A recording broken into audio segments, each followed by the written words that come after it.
Continuando con el programa, tenemos al doctor Francisco Fernández Paredes. Él es pediatra con subespecialidad en medicina del adolescente, egresado del Hospital Infantil de México Federico Gómez, fundador y ex jefe de la Casa del Adolescente del Hospital Materno Infantil Inguarán de la Secretaría de Salud de la Ciudad de México. Fundador y expresidente de la Asociación Mexicana para la Salud de la Adolescencia, AC, representantes de la Confederación Nacional de Pediatría de México, ante el Comité de Adolescentes de la Asociación Latinoamericana de Pediatría.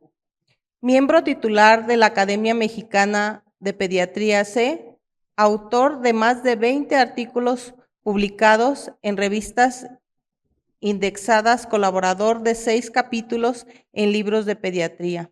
Él abordará el tema de modelo holístico de atención al adolescente. Doctor, sea usted bienvenido.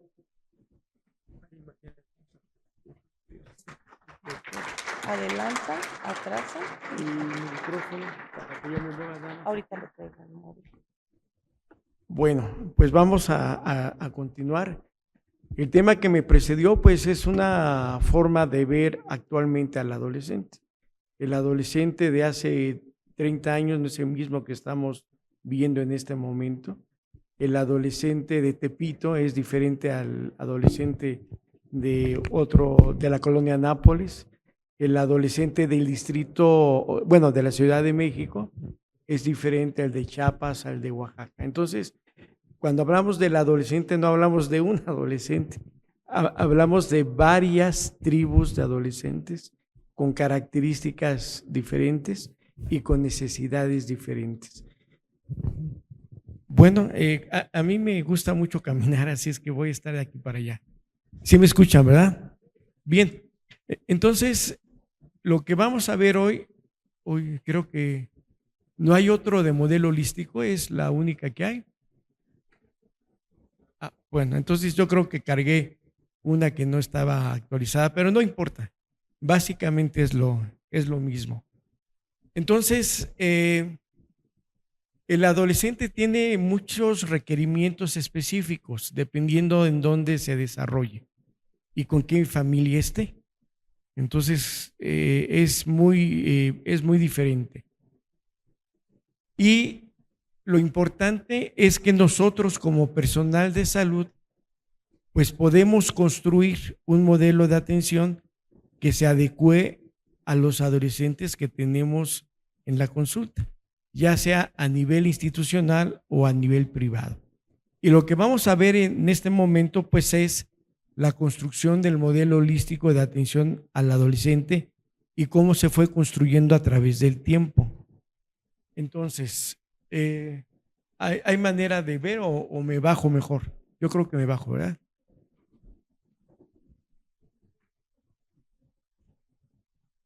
A ver, ¿no está pasando?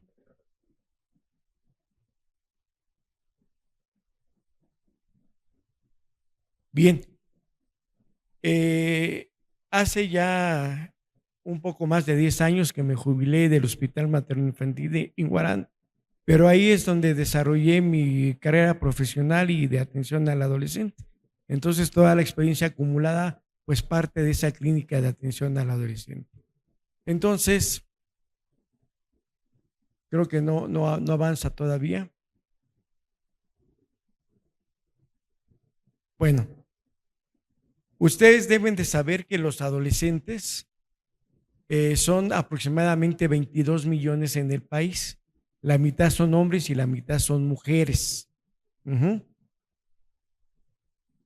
Y que estos adolescentes tienen algunas características que es importante que las señalemos.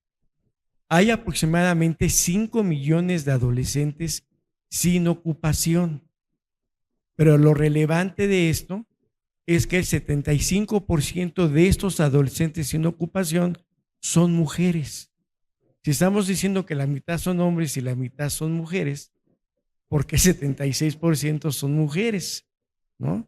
Entonces, esto pues, nos lleva de la mano para pensar que la sociedad está diseñada para facilitar el desarrollo de los hombres en detrimento de las mujeres. Y esto es algo que tenemos que ir cambiando a través del tiempo. No pasa. Bien, la que sigue, porque no pasa, la que sigue. Bien, miren, ese es el modelo de atención al adolescente que nosotros manejamos durante mucho tiempo y que es la base de la atención médica. Y entonces, pues hay consulta que puede ser médica, psicológica, social. Había también en el hospital un área de enseñanza en donde se le impartía cursos a los médicos generales, a los médicos con especialidad, a equipos de salud. Nos interesa mucho los equipos de salud, lo vamos a ver con el tiempo. Se daba cursos a los adolescentes y con esta experiencia pues hacían las publicaciones que realizamos durante mucho tiempo. Con el tiempo también nos dimos cuenta que era necesario que la clínica no se quedara en cuatro paredes, sino que tuviese actividades hacia la comunidad. Y entonces de ahí que empezamos a formar los talleres para adolescentes, los talleres para padres, los campamentos, los talleres diversos. Y con el tiempo fuimos adquiriendo una serie de profesionales que fueron enriqueciendo la atención del adolescente. Por ejemplo, había pedagogos, había terapeutas familiares y cada uno de los integrantes del equipo pues tenía una especialidad y esto lo vertía en la atención del adolescente. La que sigue. Esto es más o menos la cantidad que teníamos de consulta en la clínica del adolescente. Era muy diversa, la mayor parte eran consultas médicas, consultas psicológicas. Cada paciente que llegaba a la clínica era valorado y en una valoración en donde si requería atención especializada por nosotros, se quedaba y se le hacía su historia clínica, su entrevista psicológica y su estudio social con un familiograma. Si no era así, era algo muy sencillo, pues lo canalizábamos a un centro de salud o a una clínica de atención familiar. La que sigue.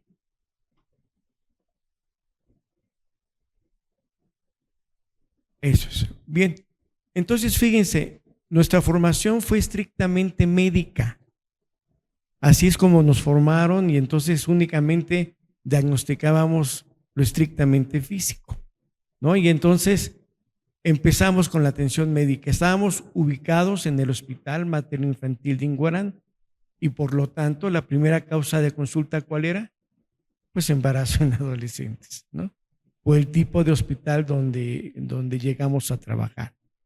Pero resulta que con el tiempo nos dimos cuenta que el adolescente no solamente es salud sexual y reproductiva, tiene un conjunto de problemáticas que afectan su salud de manera importante. Y entonces, pues empezamos a manejar los problemas escolares. ¿Saben cómo se maneja un bajo rendimiento escolar? ¿Cuál es la primera causa por la cual un adolescente no aprende en la escuela? ¿Saben cuál es? Que no usa lentes, por ejemplo, ¿no? O sea, eso lo fuimos aprendiendo con el tiempo. Solo el 4% de los adolescentes con un problema escolar tiene alguna afectación neurológica. El 4%. Y el 56% de ellos es el chivo expiatorio. ¿Esto qué quiere decir? Que tiene trastornos de conducta, problemas de disciplina escolar, pero es porque existe una dinámica familiar alterada y entonces lo llevan los padres a él a la consulta cuando en realidad pues el problema está en el seno familiar. Pero eso lo fuimos aprendiendo con el tiempo y entonces nos enfocamos al manejo integral de problemas escolares y psicofamiliares. Y fuimos cambiando hasta llegar a lo que llamamos el modelo holístico y de ecosalud comunitaria, que vamos a ver en qué consiste en un rato más. Entonces esta fue la evolución de nuestra clínica y mientras a nuestro alrededor pues había una serie de centros y de instituciones que veían al adolescente de manera parcial. Los centros de atención juvenil, ¿a qué se dedicaban? A ver qué, adicciones, ¿verdad? El CENCIA, a ver problemas de salud sexual y reproductiva. Y resulta que el adolescente no lo podemos ver por partes, lo tenemos que ver de una manera integral, no lo podemos separar de su entorno familiar, de su entorno escolar, de su entorno social. La que sigue. Y entonces debemos de entender entonces, para llegar a este modelo, que el adolescente inicia con cambios corporales que se llaman pubertad, y que esos cambios físicos que se llaman pubertad va a desencadenar cambios de conducta, de percepción del entorno, que llamamos crisis de la adolescencia. Mucho de lo que el doctor Julio Ballesteros comentó en la sesión anterior. Pero también debemos de entender que ese adolescente y esos cambios conductuales están inmersos en una familia, y que hay diferentes tipos de familia, y que esa familia está en una comunidad con ciertas costumbres, con ciertas tradiciones, y que esa comunidad es parte de una sociedad y de un país, y que ese país está en un proceso histórico. Entonces vean todo lo que influye en el crecimiento y el desarrollo de un adolescente. La que sigue.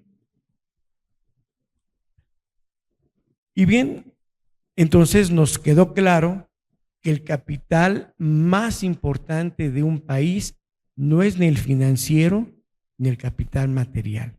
¿Cuál es ese capital humano?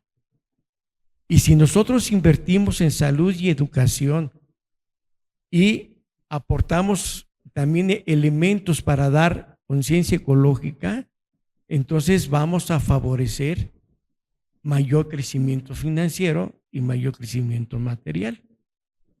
Entonces eso nos debe de quedar claro. La que sigue.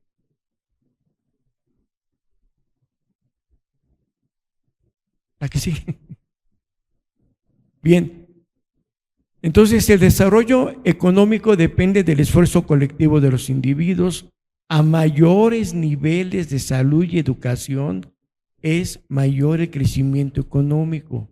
El obrero rendirá más, el profesional de la medicina rendirá más, o de cualquier otra profesión rendirá más. Y entonces, si esto lo ligamos a un desarrollo sustentable, o sea, a un desarrollo en el que se conserven la mayor parte de los recursos naturales, pues entonces nos estamos acercando a lo que llamamos el modelo holístico de atención. La que sigue. Y entonces, ¿cuáles son los sectores críticos de la economía de cualquier país? La salud, la educación y recientemente el hábitat. ¿Sí? Si no conservamos el hábitat, todos nos vamos a morir en algún momento, y feo. Entonces, el crecimiento económico fundado en estos sectores críticos de la economía, pues nos va a dar bienestar social y conservación del hábitat. La que sigue. Y entonces tenemos que invertir en salud a través de servicios equitativos, eficientes y de buena calidad, lo cual va a producir alta calidad del capital humano, mejora productiva, alta competitividad, genera empleo, alienta inversión, estimula la renovación y conserva el hábitat. La que sigue. Y entonces, los entornos en donde se da este tipo de intervención, pues es el entorno cultural, social, religioso, otra vez el hábitat, y siempre a través de varios principios, que es la libertad, la dignidad y los valores culturales. La que sigue. La que sigue. Y entonces esto es lo que nosotros llamamos el modelo holístico de atención. Entonces tiene varios holos o elementos para desarrollar. Y si presento esto con ustedes es con el fin de que los estimule a que ustedes busquen los recursos en sus adolescentes que ustedes ven.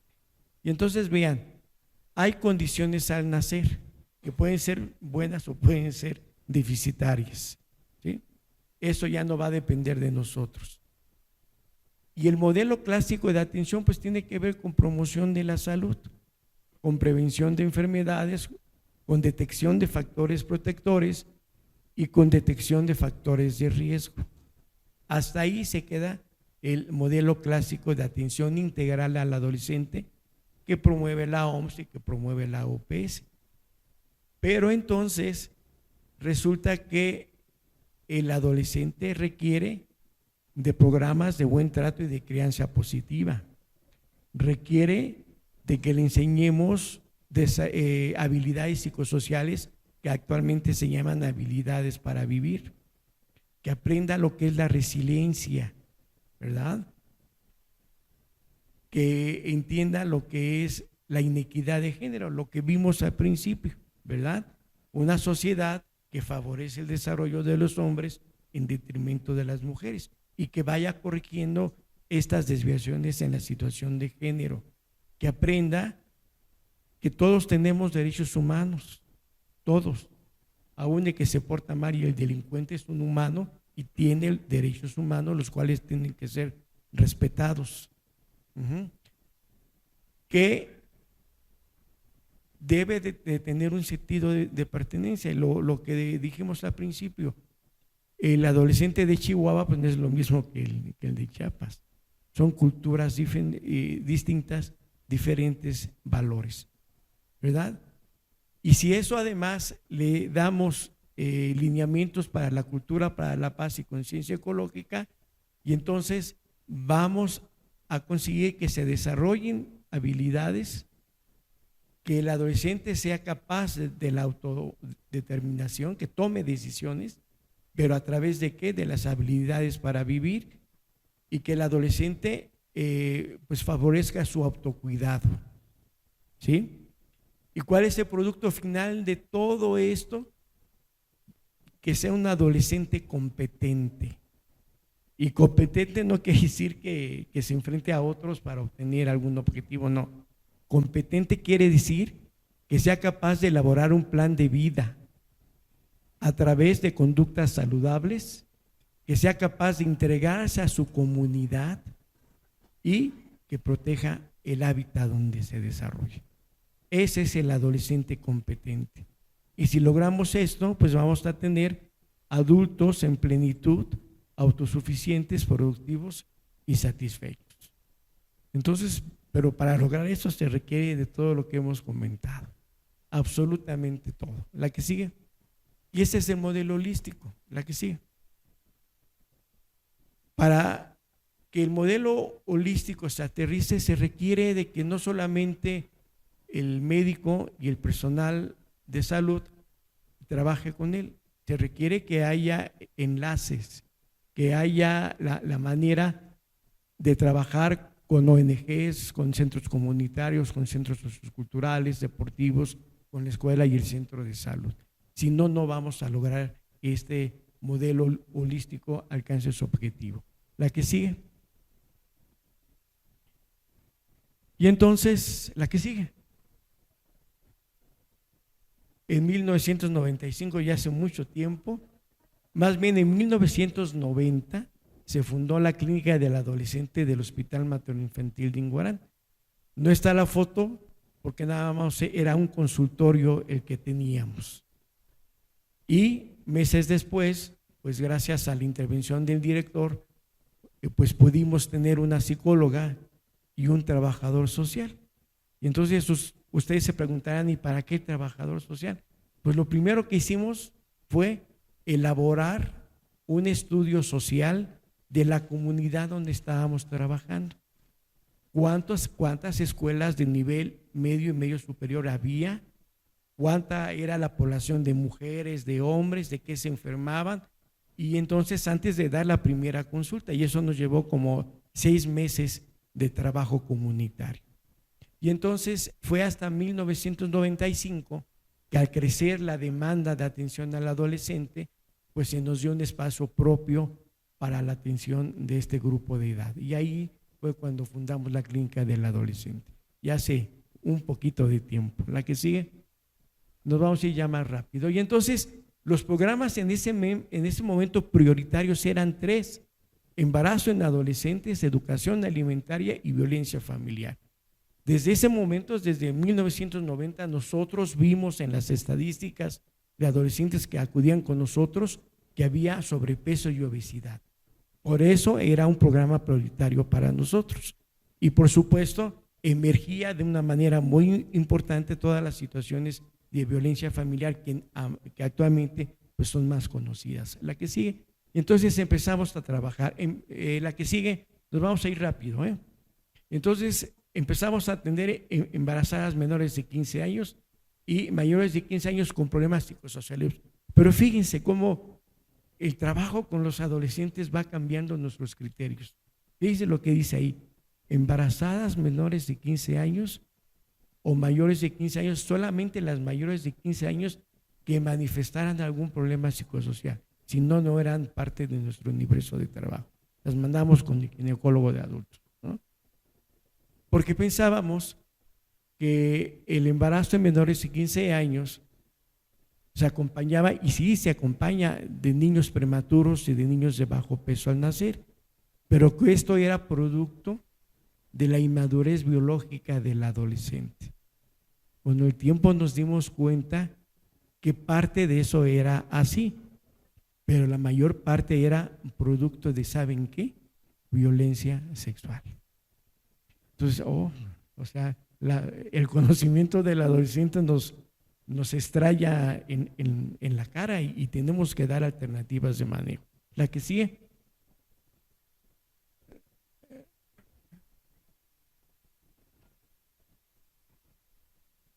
Bien, entonces, el adolescente que llegaba con nosotros, por el motivo que sea, les empezamos a dar métodos anticonceptivos. La que sigue. Tanto hombres como mujeres. La que sigue. Voy a ir así rápido. Pero también nos dimos cuenta, por ejemplo, que las adolescentes mamás no terminaban la secundaria porque se dedicaban a cuidar a su bebé.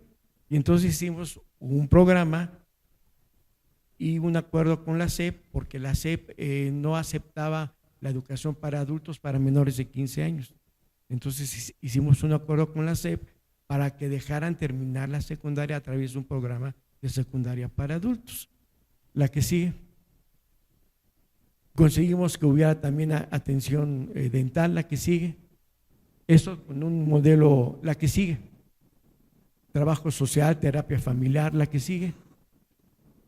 Sí, y entonces estas son algunas fotos de mamás con sus bebés, de las que salieron bien en el control prenatal, que desearon continuar con su embarazo y que los bebés nacieron con un peso normal. La que sigue.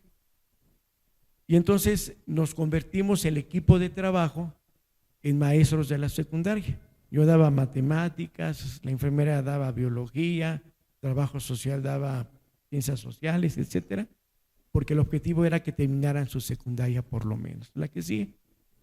La secretaria daba español. La que sigue. Trabajo social, ciencias sociales. La que sigue.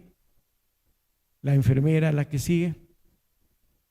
Y también nos dimos cuenta del desconocimiento que tenía el adolescente sobre su cuerpo y los cambios que éste iba a presentar durante el embarazo. Y entonces empezamos a elaborar el taller de desarrollo prenatal y lactancia materna.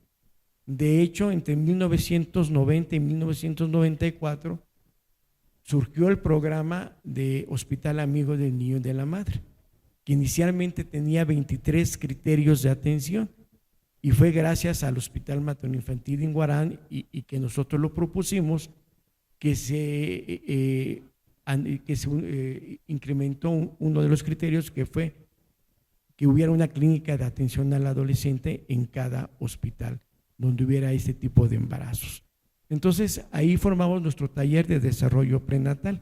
Les explicamos cómo va a cambiar su cuerpo, los signos de alarma, a dónde tendrían que llegar en caso de alguna situación conflictiva. La que sigue. Pero también, bueno, que este programa de desarrollo prenatal se inició de manera teórica, pero después nos capacitamos y entonces empezamos con una serie de ejercicios, con una serie de actividades que hacían que la adolescente supiera respirar durante una contracción y que fortaleciera el piso pélvico para un parto eutóxico. La que sigue. Y entonces así fue como se fue presentando el taller de desarrollo prenatal. La que sigue, la que sigue, la que sigue, la que sigue, esos son algunos de los ejercicios, la que sigue, la que sigue. Y entonces también nos dimos cuenta que era necesario que recibieran información para estimular el crecimiento y desarrollo normal de su hijo. Y entonces elaboramos el taller de estimulación temprana. Empezamos con muy poquitas, pero después, ¿qué pasó? Que se nos llenó el auditorio del hospital con las mamás con sus bebés en la clínica de estimulación temprana, que inicialmente era teórica, pero después ya conseguimos los recursos para que se hiciera práctica. La que sigue, la que sigue, la que sigue.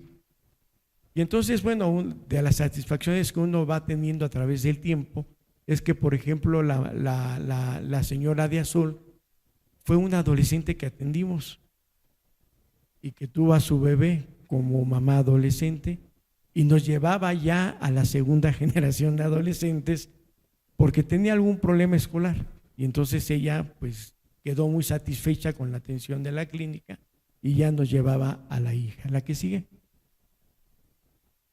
Y también en ese taller de estimulación temprana comprometíamos la asistencia del papá, porque en muchas ocasiones nada más acudía la mamá. En el 75% de los casos, en el primer año del hijo, el papá ya no está, se va por alguna razón. Y entonces nosotros utilizamos el taller de estimulación temprana para que el papá también interviniera en la educación y formación y en los cuidados de ese bebé. La que sigue, esa es la suegra y el papá. La que sigue, la que sigue, la que sigue. El taller de educación alimentaria, la que sigue, recuerden que eran 3 programas prioritarios, ¿verdad? La que sigue, bueno, entonces nos basábamos en la pirámide de la salud, en la canasta de alimentos, la que sigue. Y fíjense, son tips que van a ser importantes para ustedes en caso de que hagan los talleres para adolescentes. En un inicio metimos a papás y adolescentes en el mismo taller de educación alimentaria y resulta que no fue algo bueno. ¿Por qué? Porque ¿quién hace la comida en la casa? La mamá. Y entonces a los adolescentes se les hacía fácil pensar: estoy gordo por lo que tú me das de comer. Y entonces pues era un enfrentamiento entre papás, mamás y los adolescentes. Entonces no, los separamos. Entonces la misma información se le daba al adolescente, pero en grupos de adolescentes, y a los papás en grupos de papás. Y esto nos fue mucho mejor. La que sigue, ahí están. Y también la que sigue, la violencia familiar. Y entonces las primeras causas, por ejemplo, que tuvimos de consulta eran problemas paternofiliales, trastornos de conducta, problemas escolares. Eso es con la nomenclatura del CIE-10. Y entonces, pero vimos que inmerso de estos problemas de consulta principales estaba la violencia familiar. La que sigue. Y entonces hicimos la que sigue. La que sigue. La que sigue. Hicimos una serie de estudios que tenía que ver con violencia familiar y lo intentamos relacionar también con suicidio y encontramos la anterior, por favor, algunas situaciones importantes. Por ejemplo, el 13% de los encuestados presentaba riesgo suicida confirmado con promedio de las mujeres. O sea, las mujeres son las que intentan más suicidarse, pero quienes lo logran más, pues son los varones, ¿verdad? Y bueno, la que sigue. Y también empezamos a salir a la comunidad. Y entonces salimos a dar talleres de diferentes temas a las escuelas secundarias. En un principio, fíjense, ubíquense, en 1990-95, las escuelas secundarias nos cerraban la puerta, no nos dejaban entrar. Y si nos dejaban entrar, nos ponían a un vigilante para ver qué les decíamos. No vaya a ser que les dijéramos que tuvieran relaciones o cosas así. Y entonces pero con el tiempo, y nos daban el patio para dar las pláticas, no nos daban un lugar específico. La que sigue, con el tiempo esto fue cambiando, ¿verdad? Hicimos muy buenas relaciones con las escuelas secundarias y de nivel bachillerato. Eran 40 centros educativos alrededor de nuestro hospital, y entonces ya nos permitieron estar en un salón o en la biblioteca. Las pláticas eran de 50 minutos porque la clase dura 50 minutos y era con dinámicas, no como en este momento donde yo hablo y ustedes se duermen, sino es a través de juegos. Con juegos dábamos los conocimientos que queríamos dar a los adolescentes. La que sigue, y todo el personal estaba capacitado, la enfermera, trabajador social, el psicólogo, el médico. La que sigue. Y es, por ejemplo, este es un grupo especial. ¿Qué le ven?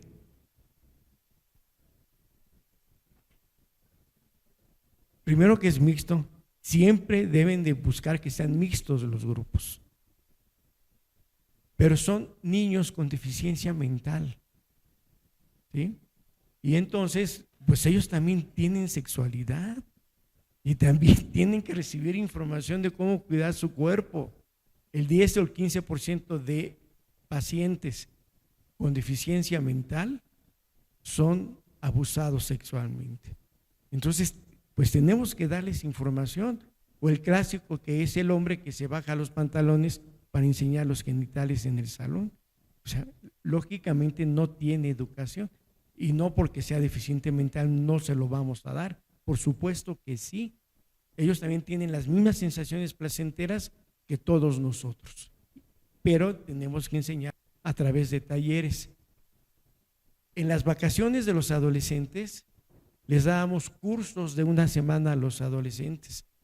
En un inicio los adolescentes llegaban enojados porque salgo de la escuela y me inscriben en otra escuelita, ¿no? Pero ya que se daban cuenta cómo era el manejo del curso, que era a través de dinámicas, ya el último día, que era el día viernes, ya no se querían ir y nos preguntaban cuándo será el siguiente curso, porque aparte de todo socializaban, hacían amigos, jugaban y aprendían. La que sigue.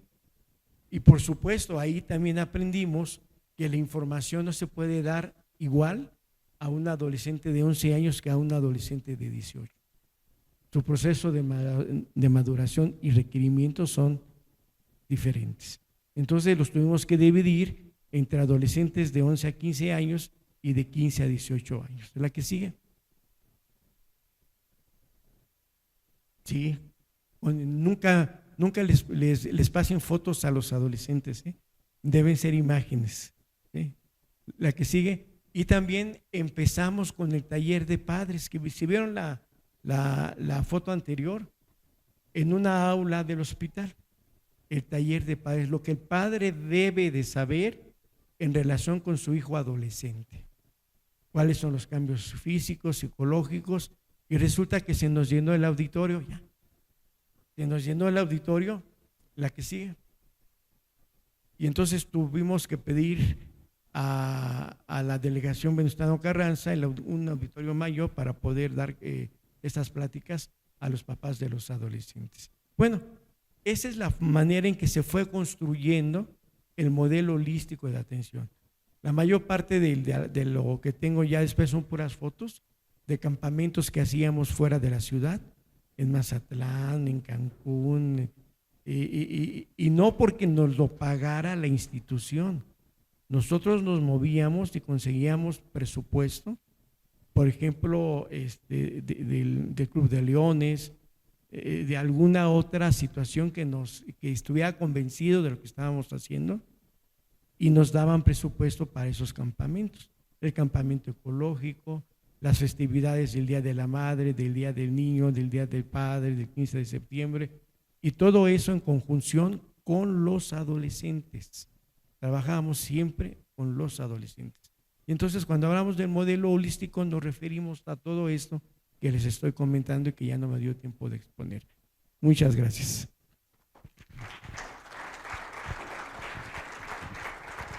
Doctor Francisco Fernández Paredes, realmente son ponencias de suma relevancia porque de alguna manera es nuestro futuro, el que la adolescencia esté muy consciente. También son temas que para nosotros, nuestras generaciones, también son de suma relevancia porque ya se debe de manejar de una manera muy diferente, y se aborda de manera diferente, lo cual con personas como ustedes que tienen esta proactividad para poder desarrollar tan excelentes programas para concientizar lo que realmente sería una excelente calidad de vida para ellos y en un futuro, pues a nombre de Sistemet le hacemos entrega de un reconocimiento por su excelente participación, así como un pequeño obsequio. Si podemos para dejarle evidencia.